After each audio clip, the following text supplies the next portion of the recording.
We're going to have the BBWO, this big event in Austin, Texas. And then obviously some of the educational events that will surround it are some master classes throughout Houston, Dallas, San Antonio. And then also, not to be forgotten, we've got Arizona and Colorado that you guys will also be visiting. I wonder if you can explain what made you want to come to this part of the country and share your wines. US concentrate a lot in this area. We choose to have this opportunity to introduce ourselves in a little bit new areas because I know Texas and Dallas, Houston, Austin. Some people know Barolo, but I think it's important also to enlarge the knowledge, popularity of this wine and our terroir, especially. Hey, y'all. I'm Jessica Dupuy, guest host for a special series on the Barolo and Barbaresco World Opening 2025, presented by Landmarks. This fourth edition of BBWO will showcase the latest releases of 2021 Barolo and 2022 Barbaresco wines from Piedmont and takes place in Austin, Texas on March 25th. Join me in the heart of Texas as we delve into the experiences and insights about the terroir of the Langhe region and its star grape variety, Nebbiolo. We'll talk to sommeliers and retailers from the key markets of Austin, Dallas, Houston, and beyond about the alluring wines of the Barolo and Barbaresco regions. If you enjoy the show, please subscribe and rate our show wherever you rate your podcasts. Note: this series is funded by the European Union. Views and opinions expressed are, however, those of the podcast participants only and do not necessarily reflect those of the European Union or of the granting authority. Neither the European Union nor the granting authority can be held responsible for them. Okay, well, Sergio, thank you so much for joining us today. We have Sergio Germano of the Barolo Barbaresco area. He is the president of the consortium. I wonder, Sergio, if you could maybe talk to us a little bit about yourself. Where are you from and how did you get to this place where you're helping to lead the efforts of these two regions? I'm born in Alba, but my family living in Serralunga d'Alba, in one of the village of Barolo area. I'm almost 60, and the reason why I did the enologist school, but my family ran 5 hectares of vineyard from more than 150 years ago. And the passion about wine and wine growing was inside myself genetically. And I did enologist school, and after I used to work in a couple of winery before start 100% work in my winery with my father, my parents, and we grew up.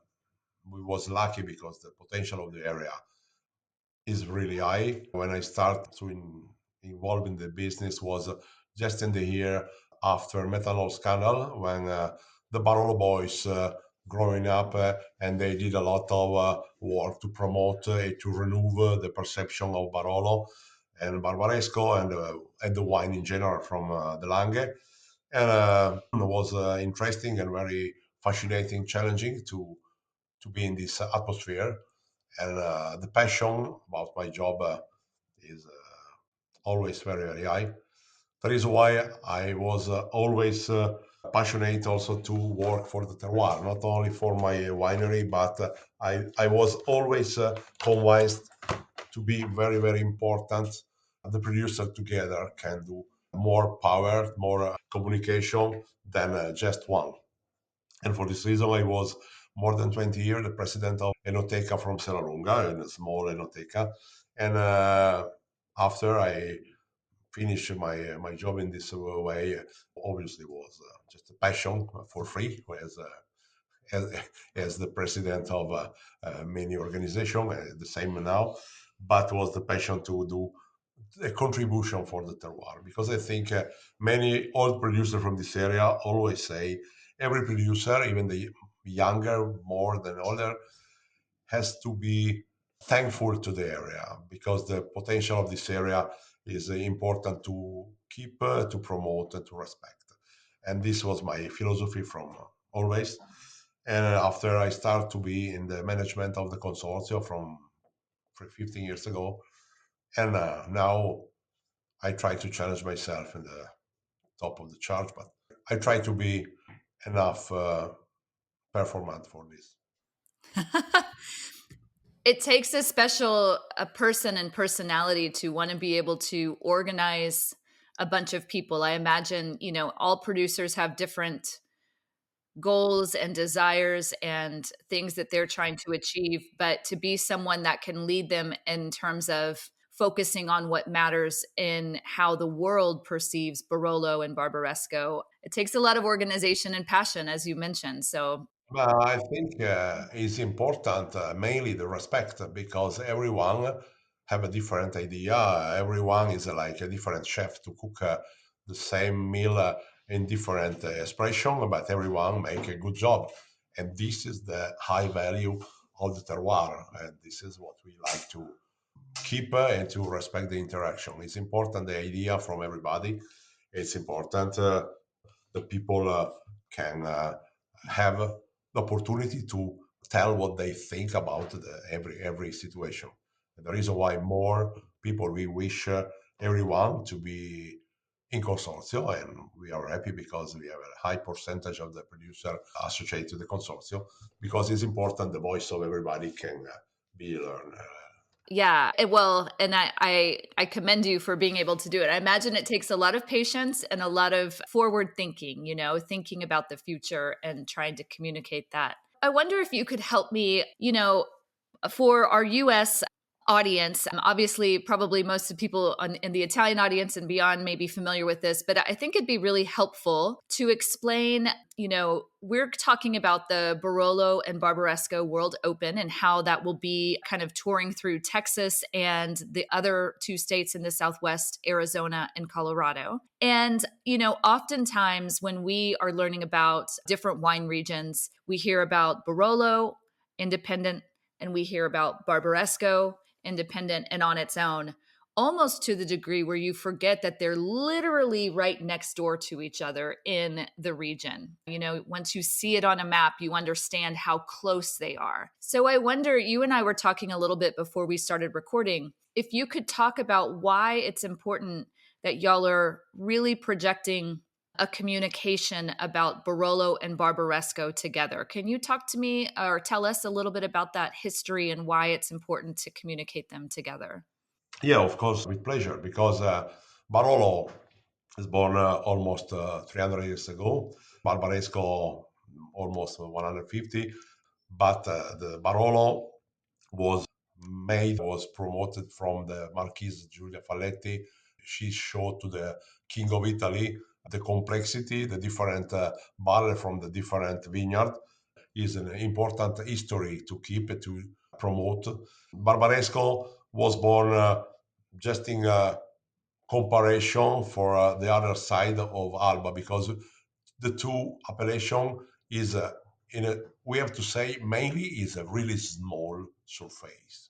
The terroir of Barolo is very small. It's almost 5,000 acres, a little bit more than 2,000 hectares. Barbaresco is one third. They are really small.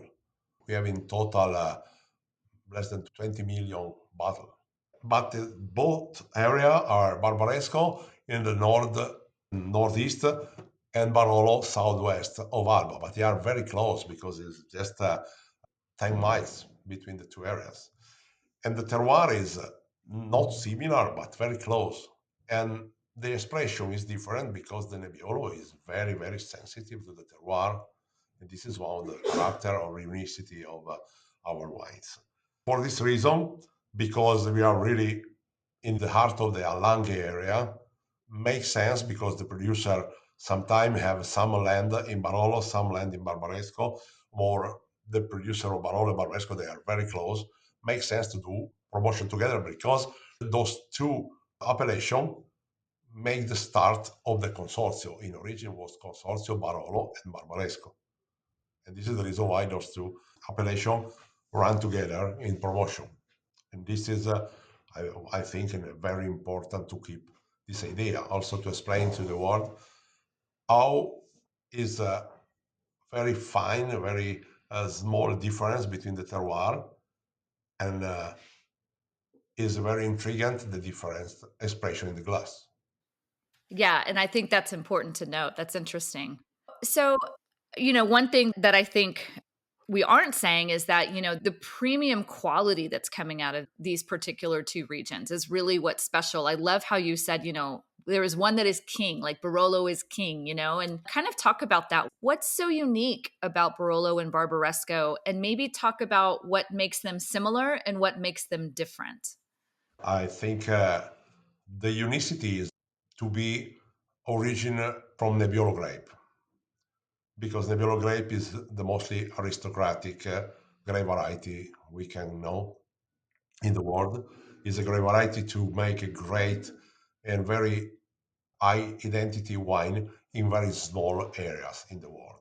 And we are lucky to be in one of the mostly important areas because Nebbiolo is just Piedmont, some land of Piedmont, and a small valley in the north Lombardy, in Valtellina. This is all the most the unicity of Nebbiolo. But when we go in an area with very limestone soil, as a Langhe area, the deepness of character of Nebbiolo is the mostly high expression. And because the soil is very various between the different hills, very tiny difference give interesting expression in the glass.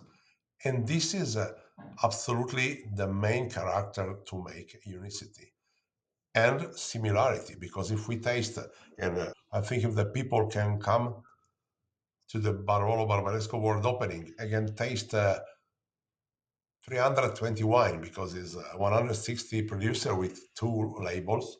They can feel the difference between the different producer, the different vineyards, but they can have a feeling. They recognize the Nebbiolo because he have a strong character, and this is the mostly particular, interesting character of our wines. Yeah. And I love how you said, Barolo can represent one thing. And obviously, it depends on the vintage and style in which the wine is being made, but its ability to have such power and strength. And then Barbaresco can also both have equal complexity, but Barbaresco can kind of come off maybe a little bit Yeah, soft or approachable. Do you want to talk a little bit about that? yeah, because the limestone from Barolo area can make more power in the expression of tannin.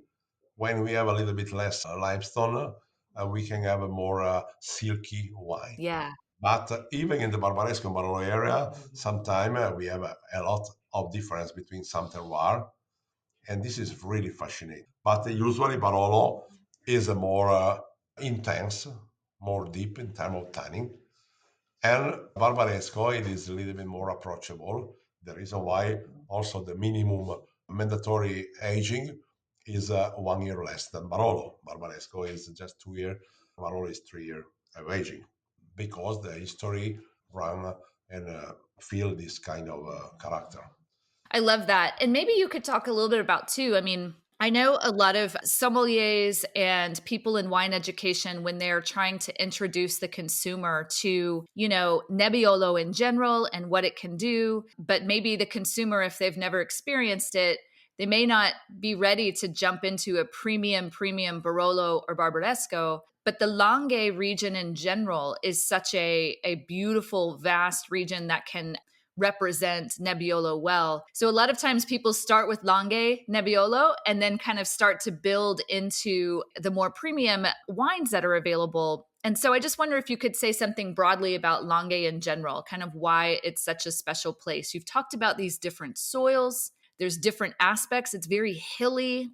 It's hard to paint the picture, but maybe you can Yeah, try a little. the microclimate of the Langhe is very important because we have the hills with different slope. We have the morning sun, the afternoon sun. Some is just south, and this give a different character. But in the Langhe area, the lower Langhe, the classic wine area, the climate is really favorable because Nebbiolo can be ripe easily. And this is the reason why Nebbiolo is a selector of the right, the nice slope, the nice parcel, the nice plot. Because if Nebbiolo have a great evolution, a great maturation, this is a good place. We are thankful to the changing of the climate in the last 20 years because we have an increasement a little bit of the medium temperature. And this is very helpful to give a good maturation of the tanning. When we talk about the tanning, more strong, more rustic in Barolo, and more silky in Barbaresco, with this little changing, obviously, together then more experience, more careful professional work from the producer, can help to have more ripeness in the tanning. And sometimes it's not necessary to wait so long time to enjoy the wine. And this is really positive because in the end, we will need the elegance. Because if the wine is balanced, is good in the beginning and after maybe 30 years. But of course, the palate of the people have different sensibility. And I'm scared if a virgin palate about Nebbiolo enjoy immediately with Barolo and Barbaresco, because I think the natural evolution of the palate is to start with a little bit more lovely, approachable, sweety wine in terms of tannin, not sweet in sugar, but in sweetness. For this reason, Langhe Nebbiolo is a good starter to teach the new palate to this kind of Nebbiolo, the kind of character, because Nebbiolo is a fantastic expression of aromas in terms of fruit and flower. And if we do more extraction and we do aging in oak, it become more complex. And it's nice to start with more approachable wine and after to appreciate Barolo and Barbaresco. This is the natural evolution. And what we do is also to work in the two way. Barolo Barbaresco World Opening is a full immersion in the mostly luxury, mostly complex, the high level of expression of the wine from this region. We do also Grandi Langhe in Turin. Is the ninth edition of this Kermesse with Langhe Roero, where we promote all the area. Barolo, Barbaresco, Langhe, Alba, and this is very interesting because we saw the interest about all the visitors and the trade and the increase year by year because that means we have a really complex, deep, and good potential to express to the market. Excellent. So let's shift a little bit. We've been talking about the Langhe and the regions of Barolo Barbaresco, which for those listeners who have not been, it really does make such a difference to see it with your own eyes and you really start to understand the wines. But let's shift to where I'm from. You guys have decided that you want to make your communication this year. We're going to have the BBWO, this big event in Austin, Texas. And then obviously some of the educational events that will surround it are some master classes throughout Houston, Dallas, San Antonio. And then also, not to be forgotten, we've got Arizona and Colorado that you guys will also be visiting. I wonder if you can explain what made you want to come to this part of the country and share your wines. We have to say Barolo is popular in US in some land, of course. Obviously, we start with New York, Los Angeles, again New York. But our job is also to enlarge the popularity and also to follow the evolution of the people. And we feel an increasement after the last 5 years. The people from US concentrate a lot in this area. We choose to have this opportunity to introduce ourselves in a little bit new areas because I know Texas and Dallas, Houston, Austin, some people know Barolo, but I think it's important also to enlarge the knowledge, popularity of this wine and our terroir, especially. This is the main reason. For this, we feel the potential of people with the possibility to buy luxury wine in these areas. And we decide to do this. And we start from the beginning. It's important to final customer, but in the middle is important the trade to give more deeply knowledge about our area from the trade. The reason why Barolo Barbaresco Academy is one of the best system we have to promote, because it's a small class with 20, 30, 40 people maximum with a teacher.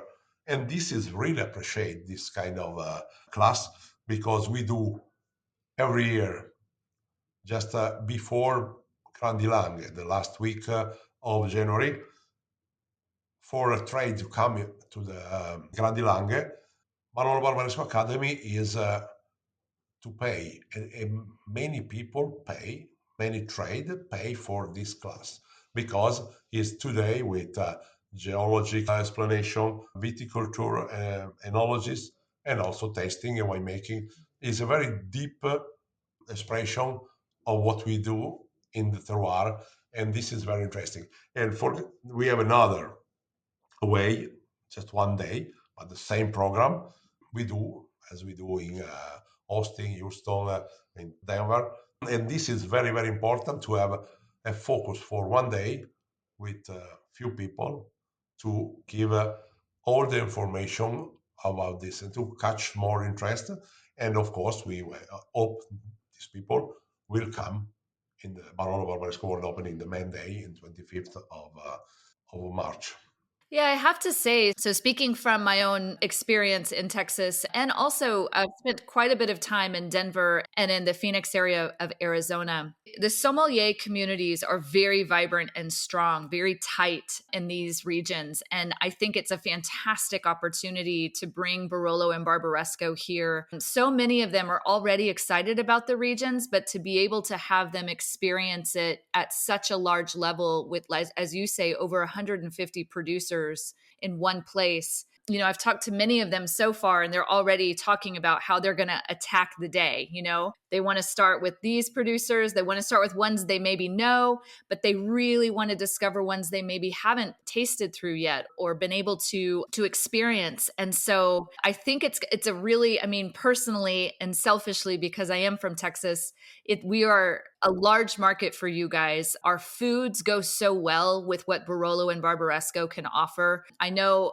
obviously the foods of Piemonte are fantastic with your wines as well, but this, you know, we love our barbecue, we love our spice, and the smokiness and kind of spices in our foods really, really accent the characteristics of Nebbiolo perfectly. So I think it's a really great opportunity to really bring these two cultures together and kind of solidify what Barolo and Barbaresco can do for our region as well. This is our goal, because it's important people can enjoy our wine with their food. It's not Yes. necessary to make ravioli or brasato to enjoy Barolo. Don't make sense. It's better to enjoy. And when two think is well made, of course, together can be possible to mix. And I think good food and good wine together is perfect. When the wine have a character, as in the Barolo and Barbaresco or Langhe wines, and very nice food you have, is absolutely, especially is red is meat. Well, so I'm going to ask you, have you been to Texas before? One time, One time. one time, Okay. I really enjoy Texan barbecue. I was in Dallas just for 3 days for some work, but it was almost 10 years ago. Okay. Oh, well, a lot's changed. So that's exciting. Well, we look forward to welcoming you here. I've just got two more questions for you. We've talked a lot about how the importance of you guys reaching the trade and the sommeliers and the retailers, because they are the ones who help open the gate for consumers to be able to experience Barolo and Barbaresco, and the importance of being able to educate these people, the trade, so that they can then go out and celebrate with the consumers all of this information and knowledge. But what's wonderful about the BBWO in Austin on March 25th is that consumers will also be able to participate in some of this and so get to meet all of these producers, taste these wines. How would you encourage consumers to approach this? They walk into a big, you know, building with all of these wines. How do you want them to experience it? What would you suggest for them? I think the wine lover, of course, I hope they have a curiosity. And I think when people have an opportunity to meet 160 producer directly, to talk with, to discuss about the style, where are from, and taste the wine, I think is the best experience for wine lover. The reason why we hope consumer increasing the number in the next 2 months, the promotion also thanks to your communication, and to is important we can do maximum advertising to put the people in contact with this opportunity, because is absolutely unique to discover a unique wine, a unique terroir, direct. Because what I like from the American people, from the US people, they love to meet the producer. I hope they appreciate 160 producer come to hosting to meet directly the final consumer. This is a great expression of how we like to have, because I think another important character of our products is the humanity. We have a lot of small producer to do artisanal winemaking, and this is important because it's a different, is fascinating to understand the different sensibility. This is another very important character to catch the attention of the wine lover. Excellent. Yeah, I think that's a really key piece, because even if a consumer or a sommelier goes to Piemonte for 1 week in the summertime for vacation, right? Like, they may try to set up as many appointments as possible to taste as many wines as possible, but no way will they be able to taste through 160 producers. When they organize a schedule, they forget about the distance and the time to run from Monforte and Serralunga or La Morra or Barbaresco. And sometimes they are late because they need to meet more people as possible. And this is what we like with this event, after this event, to make these people more interested to come in Italy to visit us. Yes. Well, and I'm so glad. I think we should finish on that, because that's the part for consumers that are coming, and even for trade. This is the introduction, the intro card to say, please, we welcome you to Piemonte, to Barolo Barbaresco. Take notes, pay attention to the wines and the producers you've met and who you want to see, because Exactly. yeah, being able to go changes everything. It makes it so much more strong. No, this is what is important to communicate, to come inside of our inclusive program of the Consorzio. Yeah. Barolo Barbaresco World Opening is just to start to meet the people at their home, but of course, it's good to catch the attention of the people, to invite to visit us. And for the trade, we have Grandi Langhe in end of January, and the trade they come for free to visit our big event. Is 500 producer in Grandi Langhe, 3,000 wines. Is amazing, but this is very important for the trade, and for the people they can come to visit all the wineries directly. Is the mostly fascinating experience to visit a vineyard, touch the soil, see the white soil, the limestone, and after to taste the different wines. Yeah, I think it's a great opportunity. Well, I look forward personally as a Texan to welcoming you here, and all of the producers here in March. I also will be attending one of the Academy sessions February, and I'm excited to be able to share Barolo Barbaresco with people. So we'll see you soon. See you soon. Absolutely. I look for meeting you in Texas and to enjoy Texas after 10 years. We have a lot to show you. We have a lot to show you. With a Well, I pleasure. look forward to it. Piacere and a presto. A presto. Ciao. Grazie. Ciao, ciao. Thanks for listening to this special series on the Barolo and Barbaresco World Opening 2025. If you enjoyed the show, please subscribe and rate us wherever you listen to your podcasts. Special note, this series is funded by the European Union. Views and opinions expressed are, however, those of the podcast participants only, and do not necessarily reflect those of the European Union or of the granting authority. Neither the European Union nor the granting authority can be held responsible for them.